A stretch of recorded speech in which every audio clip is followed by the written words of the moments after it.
بسم اللہ الرحمن الرحیم۔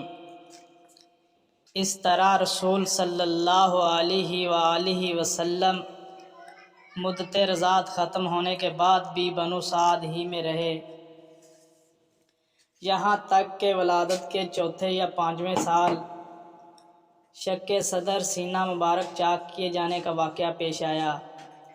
اس کی تفصیل حضرت انس رضی اللہ تعالی عنہ سے مروی ہے کہ صحیح مسلم میں مروی ہے کہ رسول اللہ صلی اللہ علیہ وآلہ وسلم کے پاس حضرت جبرائیل علیہ السلام تشریف لائے اور آپ صلی اللہ علیہ وآلہ وسلم بچوں کے ساتھ کھیل رہے تھے۔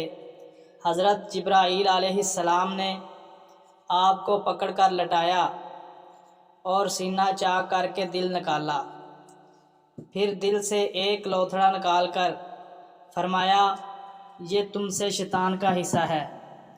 پھر دل کو ایک تشت میں زمزم کے پانی سے دھویا اور پھر اسے جوڑ کر اس کی جگہ لوٹا دیا۔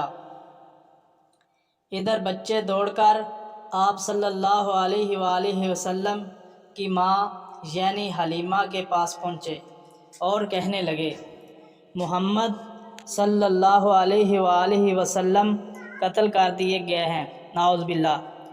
ان کے گھر کے لوگ جھٹ پٹ پہنچے، دیکھا تو آپ کا رنگ اترا ہوا تھا۔